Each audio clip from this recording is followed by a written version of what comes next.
Что такое хорошо и что такое плохо? Вот такие топовые ноутбуки, топовые здесь 3080 на секундочку внутри, очень многие желают приобрести. В принципе, этот обзор о том, что я его приобрел уже не первым игровым ноутбуком у себя. Раз, два, я четко понимаю, что стационар это дело не сможет заменить. И три, за красоту, вот в прямом смысле, то есть насколько хорошо и красиво делает Dell, это не значит, что они делают это лучше намного, чем, допустим, они собирают те же Asus'ы, у которых намного лучше, по мне, именно в Российской Федерации гарантия. Здесь есть возможность запихать два SSD-шника, хотя у меня изначально был один. Здесь есть возможность поменять оперативку. У меня две плашки по 16, могу вставить две по 32. Но это все лирика. Не лирика. Собран он, мягко скажем, неплохо. Материалы здесь топовые. По экрану вопросов нет. По играм обо всем расскажу в ролике. Но если вы надеетесь за эти деньги получить аналог стационара, либо хотя бы половину стационара, не получите. И из разряда, чтобы знать и не расстраиваться, что вы такое не купили, можете смотреть. Смотрим. 7 обзоров в неделю выгружаю. Ежемесячно разыгрываю 5 Mi Band 6 серии за лайк, подписку и комментарий к любому видео. Условия конкурсов, которых под конец месяца всегда много, и мои контакты в описании. В прикрепе мой телеграм-канал с промокодами на Алиэкспрессе и инструкции, как покупать дешевле при конвертации в доллары. Все розыгрыши 30 числа каждого месяца на стриме. Перейдем же к обзору игрового ноутбука. У данной модели есть две расцветки. Это черная и белая. Дизайн, конечно же, привлекательный. След подсветкой, смотрится он интересно и в то же время крайне внушительно. Корпус выполнен из прочного, качественного матового пластика, тактильно приятный. Габариты 400 мм на 295 на 23 мм. А вот вес не маленький, целых 3 килограмма, что неудивительно для игрового ноутбука. Из портов нам предоставили два USB-A версии 3.2, два USB Type-C версии 3.2, HDMI версии 2.1, DisplayPort версии 1.4 и Thunderbolt 4. Также есть аудиопорт стандартный на 3,5 мм, наш любимый мини-джек. Интернет-разъем RG45, картридер для microSD и отдельный порт для зарядки. Жалко, что под большие карточки места не осталось. Далее, на корпусе расположили отверстия для теплоотведения, охлаждение здесь активное с 4 кулерами и испарительной камерой. К слову, шумит он знатно, уровень шума может достигать до 55 дБ. Клавиатура компактная, без цифрового блока с правой стороны. Ход клавиш мягкий, в 1,5 мм. Звук постукивания не звонкий. Клавиатура имеет подсветку, которую можно настроить под свои предпочтения в Alienware Command Center. Конечно же, подобное можно встретить во всех других ноутбуках, и странно, если бы этого дела здесь не было. Рядом с клавиатурой наверху расположили стандартную кнопку включения с LED-подсветкой, но без сканера отпечатков пальцев. Допустим, в тех же ноутбуках Huawei, которые стоят в 3 раза дешевле, этот сканер был. Это было удобно. Хотя здесь есть другой лайфхак, и в принципе это неплохо. Внизу тачпад размером 113 мм на 65 мм. Все стандартно, но, как по мне, слишком сильно сместили в левую всю сторону, из-за чего при работе за этим ноутбуком иногда можно зацепить тачпад левой рукой. Стереодинамики на борту, звучание отлично и громкости более чем достаточно, что также неудивительно. Настроить ее под себя также есть возможность через Alienware Command Center. Для игр или просмотров фильмов однозначно звук хороший. Помимо перечисленного есть два микрофона. В верхней части экрана в рамке расположили инфракрасную камеру RGB с разрешением 720p. Для разговора через мессенджеры пойдет, но не больше, так как картинка это сплошной пиксель. Ну, как вы понимаете, из разрешения. Даже смысла тест показывать нет. Также ноутбук поддерживает разблокировку по лицу. У меня проблем с ним не было. Даже при плохом освещении отлично распознает лицо, даже ночью. Летим дальше. Ноутбук оснащен IPS-дисплеем на 17,3 дюйма с матовым покрытием и разрешением 1920 на 1080 точек. Есть разрешение и 2К, и 4К в разных вариантах комплектации, но ценники, вы сами понимаете, что там взлетают сразу в 2 раза. Во всяком случае, самый близкий с 4К разрешением стоил на 62% дороже, чем тот, который я сейчас купил и о котором я рассказываю. sRGB 100%, контрастность 1000 к 1, яркость экрана 300 кандел на метр квадратный. Лично мне в домашних условиях яркости хватает, но она постоянно на 100%. Если вы будете брать тот же OLED, допустим, у других производителей, вам будет достаточно и 50% при тех же условиях. Если в окно попадает солнечный свет, разглядеть что-либо на экране становится труднее, хотя и возможно, но комфорта мало, даже при 100% яркости. Время отклика 3 миллисекунды, а частота обновления экрана 165 Гц максимум. Видеоадаптер для дисплея Intel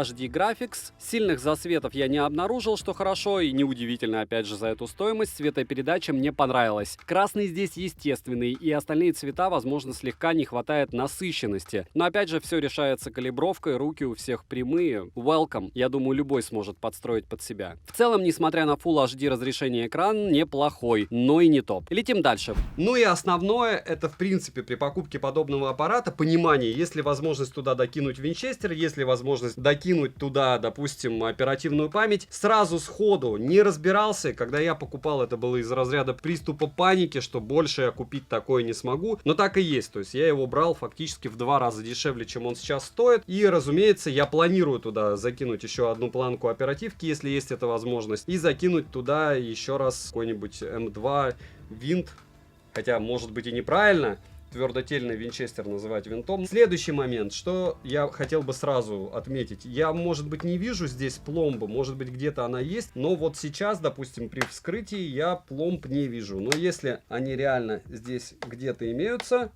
гарантия у меня, скорее всего, может слететь. Но что не сделаешь ради ролика, правда? Напоминаю, что в ролике будет не раз сказано, что это не альтернатива тому же стационару. Допустим, сегодня в телеграм-канале я выкидывал видеокарту 2060 полноразмерную на 12 гигабайт. Стоила она от китайцев, получается 40 200 рублей по нынешнему курсу через Киви. И я вам даю гарантию, что если вы приобретете подобного типа карту, не обязательно ее, логично, и соберете себе стационар, он будет не менее мощный и в 2 раза дешевле, чем вот эта вот машина. При том, что, опять же, еще раз повторяюсь, вы сможете себе подобрать более комфортный и приятный экран. Здесь вопрос в первую очередь в габаритах и во вторую только очередь в мощности, возможностях и всем остальном. Чтобы кто ни говорил.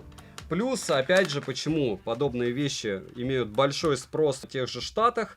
По той причине, что у них просто очуменная поддержка. Опять же там. Как будет здесь, я не знаю. Я надеюсь, что мне не придется с ней никоим образом пересекаться. И вот сейчас я пытаюсь его разобрать, не сломав заглушки. Здесь 32 гигабайта оперативной памяти. В принципе, можно эти две плашки поменять по 32, и получится у меня 64. Я это, скорее всего, делать не буду, но внутреннюю память с SSD-шкой я точно заменю. Точнее, добавлю. Как все расположено, насколько это все грамотно с точки зрения теплоотведения лично для меня, очень даже неплохо. Ни один из ноутбуков, будь то Asus самый топовый, либо этот, единственный Asus, знаете, которые с чемоданами и 2 блок питания ты с собой таскаешь, еще внешнюю видеокарту ставишь. Вот в этом случае, да, можно каким-то образом заменить топовый стационар. Вот это вот дело топовый стационар не заменяет, но работает в повседневных задачах более чем хорошо. Смотрим. Внутрянка в моем случае установлен Intel i7 11800H с техпроцессом в 10 нанометров, 8 ядрами и 16 потоками, тактовая частота которого 2,3 ГГц и в турборежиме максимум 4,6 ГГц. Оперативная память DDR4 3200 МГц, 2 плашки по 16 ГБ, которые можно заменить. SSD M2 накопитель на 1 ТБ, тест памяти вы можете наблюдать на экране, второй SSD-шник можно запихать. Графический процессор NVIDIA GeForce RTX 3070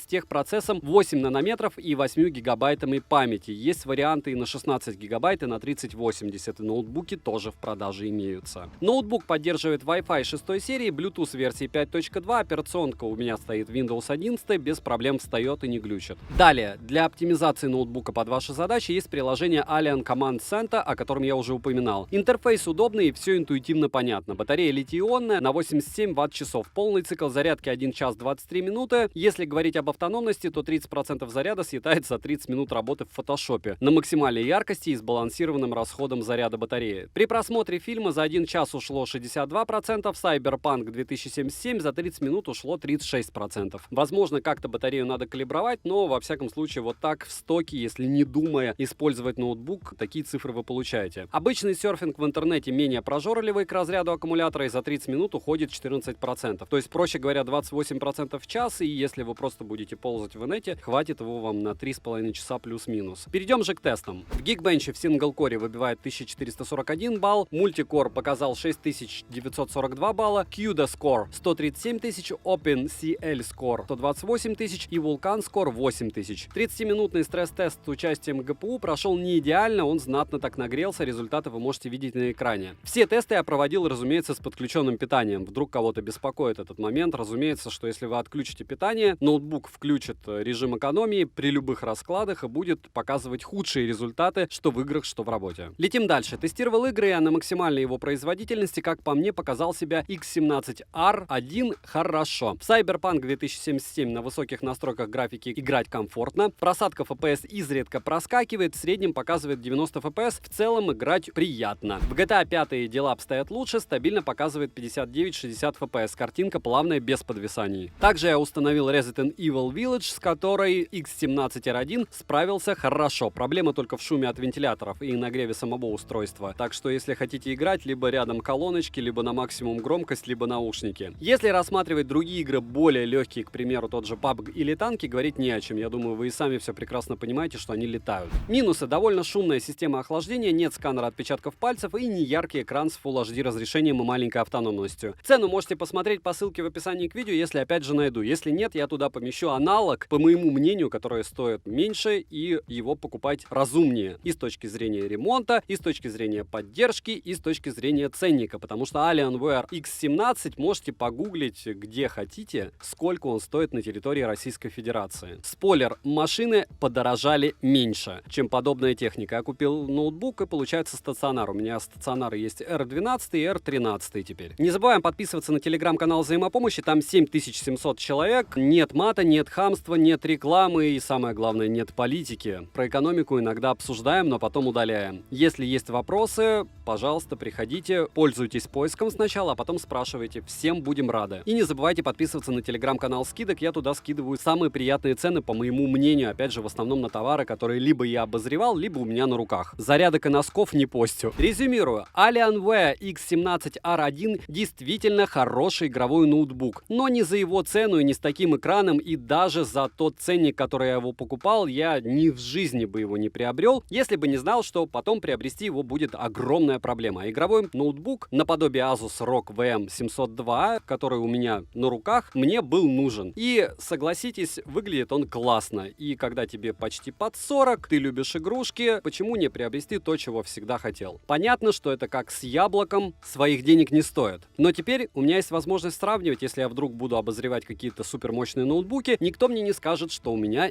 нет с чем сравнивать. Повторяюсь, заменить хороший стационар это дело однозначно не может, даже если вы в стоке посмотрите на его цену и возьмете, допустим, 30% от стоимости, вы сможете собрать себе стационар и спокойно еще и топовый монитор, и все будет мощнее и лучше. Но портативности, разумеется, не будет. Блок питания, конечно, у него шикарный, очень маленький, мощность у него просто лютая, разбираться в нем и разбираться, выглядит он супер классно и подойдет в любой интерьер, но ценник убивает все. Пишите ваше мнение по поводу таких девайсов, интересно ли вам такое на обзоры, потому что очень дорогой техники у меня море, но я в основном про нее не рассказываю, так как считаю ее оверпрайсом. Так что те, кто не купил, не расстраивайтесь, он того не стоит. Подписывайтесь на канал с колоколом, девайсу да, несмотря ни на что и вопреки всему. Добра и удачи вам, дорогие друзья.